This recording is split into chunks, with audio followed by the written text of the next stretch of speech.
Friends. आज मैं आपको एक और कहानी बताने वाली हूँ और ये कहानी बहुत ही इंटरेस्टिंग है। तो क्या आप सुनना चाहेंगे वो कहानी जो मैं बताने वाली हूँ?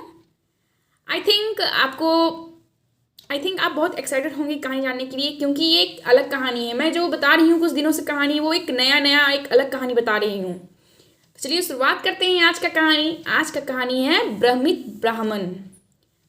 ब्राह्मण।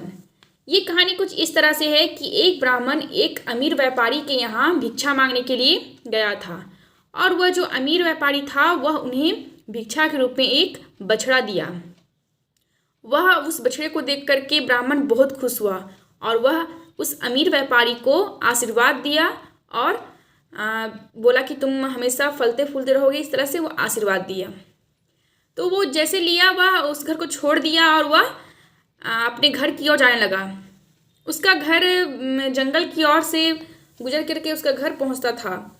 तो वह उसे तो जाना था अपने गांव जाना था वहाँ पर। तो वह निकल पड़ा। तीन मित्र थे। वे अन्य व्यक्तियों को बेवकूफ़ बनाने और एकदम परेशान करने में उन्हें बहुत आता था मज़ा, बहुत ज़्यादा। तो क्या हुआ कि उस ब्राह्मण को देखा और उन तीनों दोस्तों ने सोचा कि क्यों ना हम लोग इसे बेवकूफ़ बनाते हैं और इससे थोड़ा सा लेते हैं मज़ा हम लोग, ताकि हम लोग और इन्जॉय कर सकें।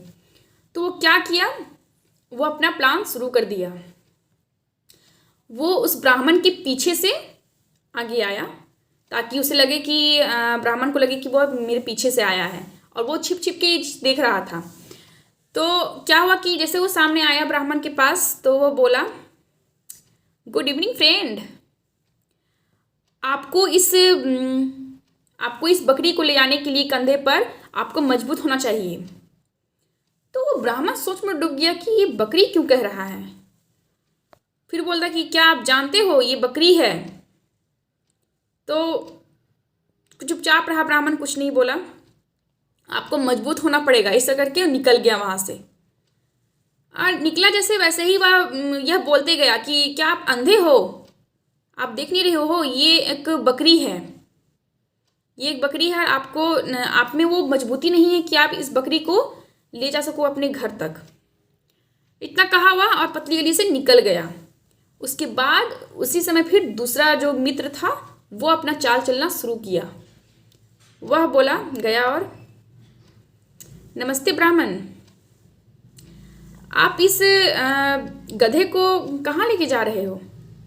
तो बोला कि सोचने लगा ब्राह्मण कि ये गधा क्यों बोल रहा है। तो बोले कि देख नहीं रहे हो, इसके इतने लंबे लंबे कान हैं और पूंछ हैं, इस तरह से बोलने लगा। तो बोला कि सोच में पड़ गया, बोले नहीं ये तो गधा नहीं है, ये एक बछड़ा है। मैं एक अमीर व्यापारी के पास से इस बछड़े को लेकर के आया, मुझे भिक्षा के रूप में प्राप्त हुआ है। तो बोला कि आप पागल हो गए हो क्या, आप अंधे हो, यह एक गधा है, गधे कहीं का। ऐसे करके वह निकल गया। उसके बाद जो तीसरा जो था मित्र, वो अपना चाल चलना शुरू कर दिया। वो वहीं उसी ब्राह्मण के पास से गुजर रहा था। तो वह ब्राह्मण सोचने लगा कि क्यों ना मैं इससे पूछता हूँ कि आखिर बात क्या है। सभी लोग इसे, कोई बोल रहा गधा है, कोई बोल रहा बकरी है, दो लोग। तो बोला कि सुनिएगा प्रिय मित्र, क्या आप मुझे ये स्पष्ट कर सकते हैं कि ये जो मेरे हाथों में है वह क्या है। तो पता है तीसरा मित्र क्या कहा, आप पागल हो गए हो क्या, आप पूछ क्यों रहे हो, आपको पता नहीं है, यह तो एक कुत्ता है। तो सोच में पड़ गया, यार ये कुत्ता, ये अब क्या कह रहा है। अब उसके दिमाग में उल्टा पुल्टा सा ख्याल आने लगा कि कोई बोल रहा कुत्ता है, कोई बोल रहा बकरी है, कोई बोल रहा गधा है। उसे लगा कि यह एक प्रतिवेदित जानवर है, जरूर इसमें कुछ जादू टोना किया हुआ है। सो और डर गया बहुत ज़्यादा। वो बस जैसे वो सोचने लगा ऐसा, वो क्या किया, उस बछड़े को नीचे फेंका और अपने दुम दबा के भागना शुरू कर दिया वो अपने घर की ओर। और यह देख करके तीनों मित्र इतने हंसने लगे, वह मज़े से पूरा मजा लिए उस ब्राह्मण का। बहुत ज़्यादा डर गया था वह ब्राह्मण। उसके बाद फिर वह उस बछड़े को उठा करके तीनों मित्र और सारी बातें जाके बताई, समझाई उस ब्राह्मण को, और क्षमा उससे माफ़ी मांगी कि मुझे माफ़ कर दे, मैं तो बस मज़ा ले रहा था आपका, और आप तो घबरा गए हैं। तो ये थी हमारी आज की कहानी। आई होप आपको ये वीडियो काफ़ी अच्छा लगा होगा। और इस कहानी से हमें ये सीख मिलती है कि बार बार झूठ बोलना सही नहीं है, इससे औरों को भी और प्रॉब्लम होता है। वो अगर जो नहीं चाहता सोचना, वो भी सोचने लगता है डर के मारे। इसलिए एक लिमिट तक झूठ बोलिए ताकि अगला को कोई प्रॉब्लम ना हो।